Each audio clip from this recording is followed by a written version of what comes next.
I just want to remind us all of the actual content of the resolution by referring us to the digest.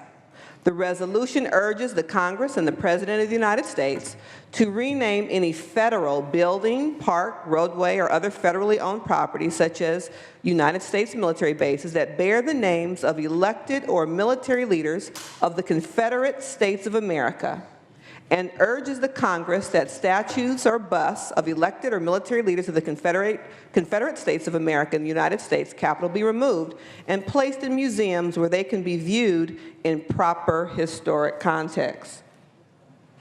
I must say, I deeply appreciate the rich history lesson we've all been afforded today, be it whitewashed or otherwise. And I also appreciate my colleagues using this opportunity to repeatedly disavow hate and racism in this country.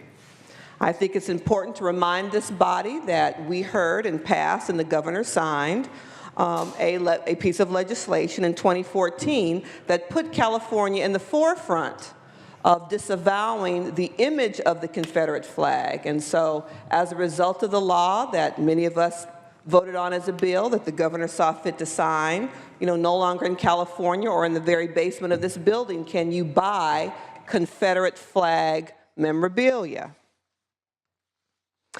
And so to add to the debate of history and what's relevant, it's important to recognize that over 80% of the Confederate statues, namings of buildings, etc., didn't occur immediately after the Civil War. No. They were erected between 1898 and 1922. Why is that period in our history relevant, you may ask? Well, that was the period in time when we experienced the deconstruction of Reconstruction. That was the period in time when Jim Crow laws became fashionable. And so as we talk about whether or not these statues truly commemorate the Civil War and the activities that took place then, understand that the namings didn't occur immediately after the war, was lost by the Confederate States of America. They came at interesting, critical, pivotal times in our history when a very powerful minority, I might add, wanted to embolden and empower a small percentage of our population to again attempt to deconstruct Reconstruction. And so while it's perfectly reasonable to understand why the new fixation and fascination with these statues is upon us today, at another point in our history, when we are attempting to deconstruct progress that has been made in our country, racially, politically.